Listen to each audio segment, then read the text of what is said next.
Hi, this is Scott Garibay, and today we're going to be talking about Dungeons & Dragons in the year 2008, the 35th year of Dungeons & Dragons history. We're going to talk about 2008 through the filter of clear, catalyst, location, entity, artifact, and relationship. Okay. All right, so who is the catalyst for Dungeons & Dragons in the year 2008? The catalyst for Dungeons & Dragons in the year 2008 is Anna Creeder. So Anna Creeder is a tabletop role-playing game designer, and she brings out a game called Thou Art But Warrior. And in 2008, she's doing design work, and she is building a name for herself within tabletop role-playing games. Now, one of the things, so later in her career, Anna Creeder will bring out a game called The Watch, which I've done reviews for right here on my channel. And The Watch will be really, really distinctly different. So one of the things, so when a new designer comes into the TRPG community, they have really distinct aspects that they have things that they bring to the conversation about how games are designed at the TRPG level, right? And generally, the flow is whatever Dungeons & Dragons is doing, other TRPG designers, if they know what they're doing, if they're wise, they're going to watch what Dungeons & Dragons is doing, right? Dungeons & Dragons, every now and then, design team will turn its eyes toward the indie community, right? And I definitely think that Anna Creeder's work really opened up some questions for the entire community. And the biggest question that Anna Creeder's work opened up was message versus game, okay?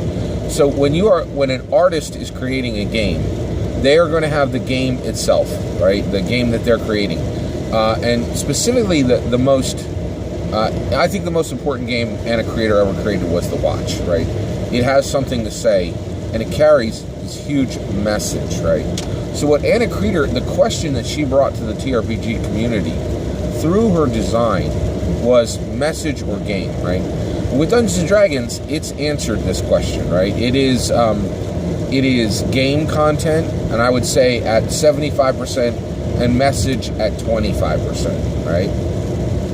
And now, what do I mean by message? I mean things that the author of the game wants to say that really are external to the game, right? That are points that the author wants to make through the game, but really are external to the game and are really speaking to real-world issues that the author is concerned about, right? And I think right now the mix for Dungeons & Dragons is about 75-25. About 75% of Dungeons & Dragons is game, and 25% is the message that those designers, those authors, those artists, those creators on the design team want to put out there, right? Well, Anna Creeder was saying, okay, I see you're paying attention to message, but what if a game is more message than game, right? And I think The Watch is interesting because I think The Watch was about 40% game and about 60% message, right? One of the things it did was it didn't even allow its message to be subtext. It made its message literal text, right? Like they made it very clear what the messages in the game were within The Watch. And Anna Creeder, her voice can be heard, and absolutely nothing is going to stop the reader from seeing exactly what Anna Creeder wants the reader to see through that game, right? So Anna Creeder comes forward as a designer and saying, what if the message is even more than the game percentage-wise? That's a huge question mark, right? Now we have some answers from that, right, on how that turns out, and you can see that from the market share that The Watch has, right? But you can also see that from the respect it has within, based on the Venn diagrams you're looking at, right, of readers and game masters and players and other designers, right? So, but the thing is, Anna Creeder's work brings up questions for all TRPG designers, including the Dungeons & Dragons design team. And she's critically important to the history of Dungeons & Dragons design team because her and many other designers are always looking for Dungeons & Dragons to be more than it is, to be different than it is, right?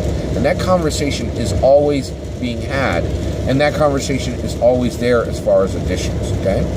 All right, so what is our location in the year 2008? Well, our location in the year 2008 is a converted barn in southern Wisconsin, right? and that is where Margaret Weis lives. Now, Margaret Weis is one of the authors for Dragonlance. The other author is Tracy Hickman, but Margaret Weis will go beyond Tracy Hickman in that not only will she write some of the most respected novels ever to be written for Dungeons and Dragons, any Dungeons and Dragons setting ever. Dragonlance is internationally known, as sold many, many books, right? She will actually create her own tabletop role-playing game company, and that company will capture some of the largest licenses and most numerous licenses that have ever been held by any TRPG company ever. Excuse me. So what are those licenses, right? Well, Margaret Weisman Productions, her company, was connected to licenses for Smallville, Marvel, the Marvel Cinematic, the overall Marvel superhero universe, comic book universe. It would be connected to, there's a few others, Supernatural. It'll be connected to Firefly, right? These are all licensed properties.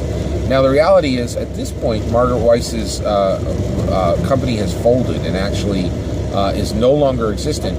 But for a while, she held some of the most sought after licenses in all of TRPG. One of the things too is Margaret Weis's company was the last to hold the Marvel superhero TRPG. There is a strong grouping of facts that makes me believe that there will never ever again be a Marvel TRPG, even though there were easily 6 different companies that held that license prior to the MCU, the Marvel Cinematic Universe. Okay, so who is our entity into the year 2008? Our entity is Barack Obama, and so this is a hugely important change in the history of America.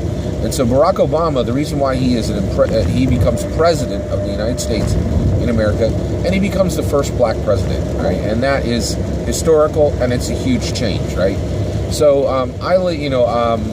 I voted for him twice, and the reason why is it was very clear to me that the opportunities to elect a black president were not going to be numerous. They hadn't been numerous previously, and I didn't want that chance to pass me by. And so I helped elect the first black American president.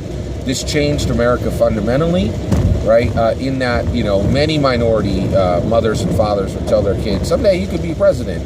But before Barack Obama, that was a lot of talk and not a lot of evidence to prove that those words were true. And after Barack Obama, it had been shown that there was actually a path. That path was more than theoretical. And so Barack Obama will very much change the landscape of American politics and who can be president, right? And that's hugely important, right? And to this day, I'm very proud that I helped elect America's first black president. I'm fully aware of America's history. Some of the things in our history are just horrific. I really, really believe that if I had lived in a time, I would have been an abolitionist. And this is just one of those ways that I could say we don't really know what I would have been in those times, right? But this is one piece of evidence that the person I am today, that would have been the person I wanted to be back then. I definitely would want to be an abolitionist, help to tear down that evil, historical institution within America. And Barack Obama was really a big part of allowing people to see what was really in their heart when it comes to equality for everybody. And I'm very proud of my vote, and I was really, really happy that this is part of our history now, thanks to me and millions of other American voters. All right. What is our artifact for the year 2008? Our artifact for the year 2008 is the 4th edition Player's Handbook, and so it begins. Right? This is the first year. 3.5 ends. 4th edition comes forward. Okay. The OGL, the Open Gaming License, is rolled back. Right? It is changed. Dungeons & Dragons returns to its old closed model, and the free-for-all of you being able to make almost anything you wanted as a third-party creator in Dungeons & Dragons settings is ended, right? There's still a little bit of ability to make this or that, but it's severely rolled back. And actually, we can't move beyond 3.5 without remembering that third-party ability and freedom to make Dungeons & Dragons products, sell those products as third-party, and make the entire Dungeons & Dragons world and make the entire Dungeons & Dragons option field larger, it will never look like it did. 4th and 5th edition will be shadows compared to that freedom that was granted within 3rd edition. Right? There's still some of that freedom remains in 5th edition. Almost none of that freedom would remain in 4th edition. Okay, 4th edition comes forward. 4th edition is the most tactical, strategy-based Dungeons & Dragons version ever. It very much looks like a model of a video game, right? And this is not an accident. At this point in 2008, Dungeons & Dragons has been just absolutely smashed in the mouth by video games. Its player base has been savaged by video games, and the reality is, video games have far surpassed Dungeons & Dragons in attention, in money, in scope, in the number of games that are being created, the amount of content that is there, and the video games are becoming an absolute juggernaut industry, while Dungeons & Dragons is settling into, and tabletop role-playing games overall are really settling into a position as a niche market, right? And this is very scary. 4th edition drops. Hard reject from the community from day one, okay? And this will continue throughout 4th edition. 4th edition, without exception, in my opinion, is the most hated edition of Dungeons & Dragons that was ever created. I liked 4th edition. I played 4th edition. I have some friends who are friends for life who I met playing 4th edition. 4th edition is a beautiful edition. And you could debate whether 4th edition was a good Dungeons & Dragons edition or not, okay? But what you cannot debate is it absolutely sundered the tabletop role-playing game community, right? The Dungeons & Dragons community specifically. And many people just simply abandoned the game, never to return, right? And so that's huge. It's a really big deal. And the Player's Handbook would come out, and the one thing the Player's Handbook would do is it would restate Dungeons & Dragons' print. It would restate Dungeons & Dragons is 3 core rule books, each 200 plus pages. Dungeons & Dragons has high complexity. Dungeons & Dragons has a tradition of format. Hardback book, $50, 200 plus pages, 8.5 by 11, a little larger. And it would, and every single edition that returns to that classic format continues to underline the importance of print, and it's a really big deal. The PHB would be really beautiful. It would do some things that no other edition had ever done. It moves magic items into the Player's Handbook. It makes it so that every single class has 25 to 35 pages of content, rather than every other edition of Dungeons & Dragons, which is, here's 5 pages of content for your fighter, and here's 150 pages of content for wizards, right? So it really does, in the PHB, everything I just talked about is in the PHB. It probably was like 100 pages, not 110. But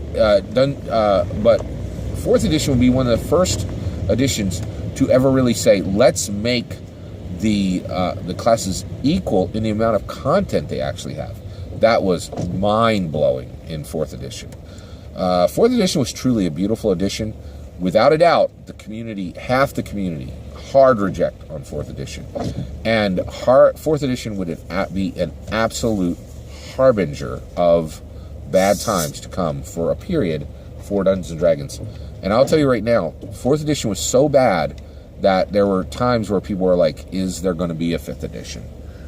Is Wizards of the Coast going to keep Dungeons & Dragons? Because they had a ton of problems with 4th edition. Excuse me. So, what is our relationship in the year 2008? Our relationship in the year 2008 is Dungeons & Dragons' relationship to the Age of Sail. The Age of Sail is a historical period between 1571 and 1862 where there were traditional sailing ships. And these ships would have large masts, and they would have big sails, and they would rigging, and they would have hulls, and there would be port and starboard. And right now, Dungeons and Dragons has a huge relationship with naval battles, ships, and those can happen either in the sea or in the sky. But Dungeons and Dragons absolutely loves ships, and generally, almost every single ship you will see in Dungeons and Dragons is created off of Age of Sail, which happened between 1571 and 1862. It has a strong relationship with that. That is a clear history of Dungeons and Dragons in the year 2008. Please let me know what your thoughts are on 4th edition. Where did you land on that? Did you see the beauty in the game that I saw in the game? Or were you one of the many, many people who said, nope, I'm checking out, right, and abandoned the game when it needed you the most? Let me know in the comment. I'd love to know. Please consider liking and subscribing, and have a wonderful day.